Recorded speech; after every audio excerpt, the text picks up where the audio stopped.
Hmm, Akhir modul 2 itu ada tabel. Kalau teman-teman lihat halaman, mulai halaman 2.68 itu ada tabel yang nanti akan kita bahas.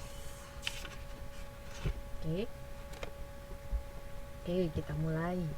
Penyusunan anggaran operasional yang pertama. Nanti di modul 3 yang kedua. Oke.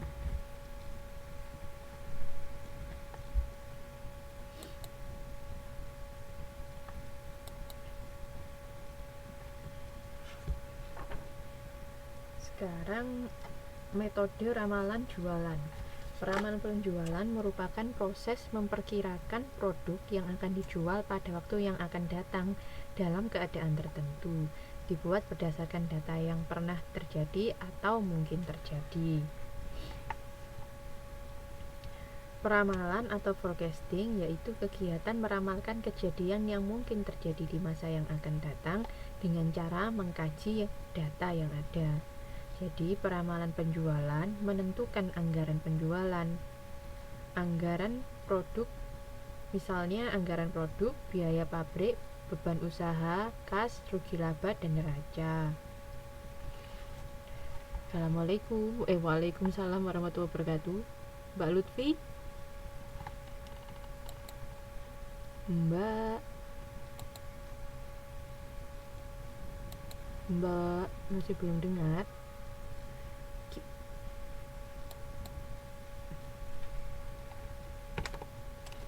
Mbak masih belum dengar?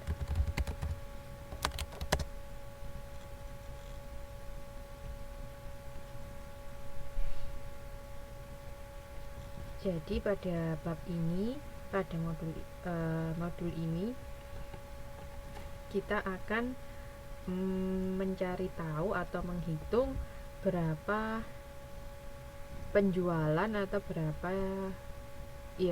penjualan yang akan kita dapat pada tahun yang akan datang. Misalnya kita punya data tahun 2000 sampai 2005, terus ditanya kira-kira 2006 kita akan dapat penjualan berapa ya, seperti itu.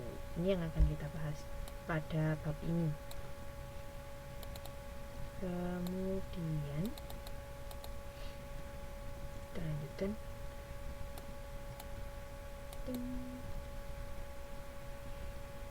Nah, ada beberapa teknik untuk melakukan ramalan penjualan. Yang pertama dengan metode kualitatif, yang kedua metode kuantitatif.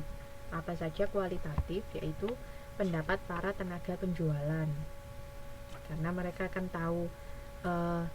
tahu lebih banyak mengenai penjualan, maka kita tanya saja pendapat mereka, kira-kira untuk tahun depan penjualan kita akan dapat berapa, seperti itu. Kemudian pendapat para manajer divisi penjualan, sama juga seperti itu. Pendapat para ahli, pendapat eksekutif, dan pendapat dari survei konsumen. Yang kedua, metode kuantitatif, yaitu melalui analisis tren, analisis regresi, metode distribusi probabilitas, dan metode analisis lini produk. Itu nanti akan kita bahas.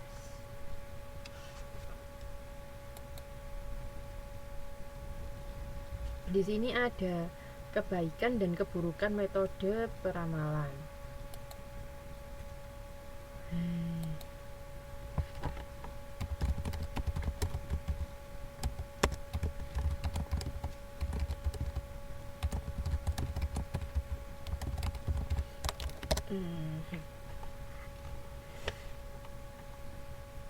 Oke. Untuk kebaikan dan keburukan metode kualitatif, yang pertama metode pendapat para tenaga penjualan. Kebaikannya menanamkan tanggung jawab dan merasa memiliki perusahaan. Yang kedua, ramalan dibuat oleh individu yang terdekat dengan pelanggan. Yang ketiga, rencana awalnya disetujui oleh orang yang bertanggung jawab untuk tercapainya tujuan penjualan. Ini kebaikan dari menggunakan metode pendapat para tenaga penjualan saat membuat anggaran atau peramalan penjualan. Nah, kemudian kalau kelemahannya, tenaga penjualan mungkin terlalu optimis atau malah pesimis. Ramalannya terlalu kecil untuk melindungi diri sendiri. Bisa jadi seperti itu. Kemudian perhatian yang tidak cukup untuk semua variabel. Yang ketiga, terbatas pada ramalan taktis jangka pendek. Tuh. Sedangkan kalau kita menggunakan pendapat para divisi penjualan, kebaikannya dapat digunakan secara luas oleh perusahaan dari semua ukuran. Berguna dalam situasi dengan jumlah pelanggan yang terbatas. Namun keburukannya jika digunakan untuk ramalan jangka pendek, metode ini mengabaikan laba jangka panjang. Seperti itu. Nah, lalu metode pendapat eksekutif, kebaikannya sederhana, langsung dan ekonomis. Keburukannya memerlukan pengalaman khusus dan pengetahuan yang luas, menghasilkan ramalan yang kurang ilmiah. Ini keburukannya. Kalau metode pendapat para ahli mudah dilakukan tapi bersikap subjektif. Sedangkan untuk pendapat dari survei konsumen objektif karena dari konsumen. Kemudian keburukannya tidak semua konsumen dijadikan sampel. Macam itu. Oh, baiklah Mbak Lucy.